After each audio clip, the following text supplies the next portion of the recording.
People always do that, it's like, oh, it's rubbish. Give up. It's rubbish, yeah. You'll just remain rubbish if you stop now. I'm Betty Douglas and I'm here with Upgrade Yourself. I'm going to meet a very exciting artist called Alfie Kungu. I'm going to ask him what success means to him. Let's go meet him.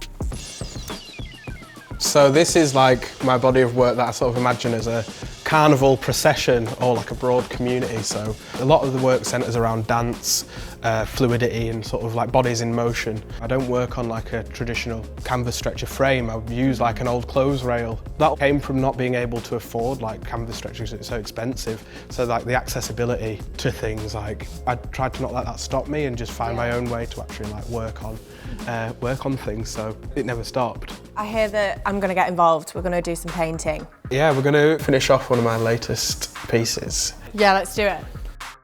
It's funny, like I'm like the least straight line drawer, but I like that. You know, my sort of dysfunctionality or like goofiness, I decided to embrace that, and it really sort of came through my artwork. So like, again, that seems true to like being authentic to whatever your traits and quirks are is the best way to really reflect yourself within your artwork. So as a professional artist, what advice would you give to someone who's up and coming?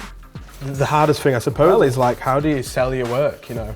Like, how do you know how much to price it, you know? You don't really get taught any of these things. And like anything, you learn through experience. So I always never made the work for the intention of selling it.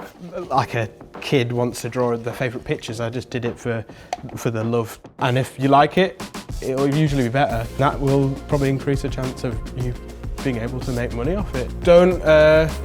No, paint your way as well. I nearly tried to tell you how to paint your you and you fill in your own way. I'd say like one of my main sort of experiences or advice as well is like, make work. Like, you're always going to make bad work. Like you'll make loads of bad work and you make one good one. But you learn so much from the bad work that you make, more than the good stuff. So like, don't be like, you know, people always do that, it's like, oh, it's rubbish. Give up. Like, it's rubbish, yeah. You'll just remain rubbish if you stop now. Make 10 rubbish pieces and the 11th one will be the best rubbish piece you've ever made. Are you having a good time? I'm having a great time. Good. You have to come home though with like one speck of paint on you. That shows that you are an artist. Look at that. There we go.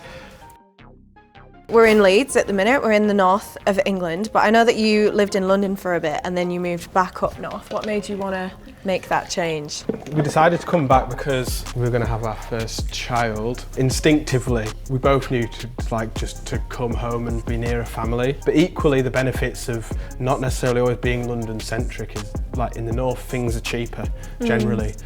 So I was able to, for the first time ever, afford a studio. That change enabled me to paint more and paint bigger stuff. So it was the best decision I've ever made.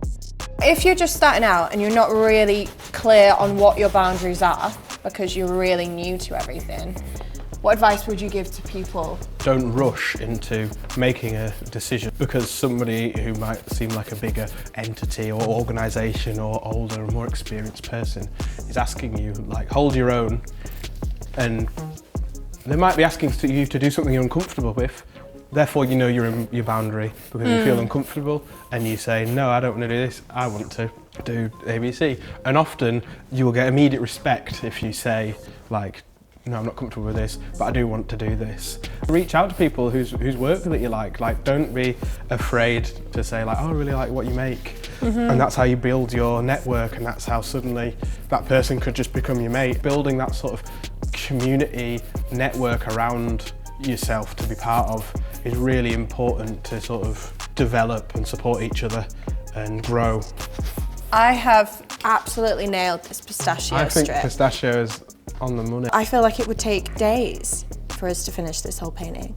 Yeah, and that's like the sort of joy or like wondering like why I love doing this is because you always have that sort of drive to keep going because it's not ever finished. I'm always thinking about the next piece I'm going to make. That will drive you and push you to come in again and again and again and again. So don't worry, there'll be more pistachio for you tomorrow. Oh, thank God.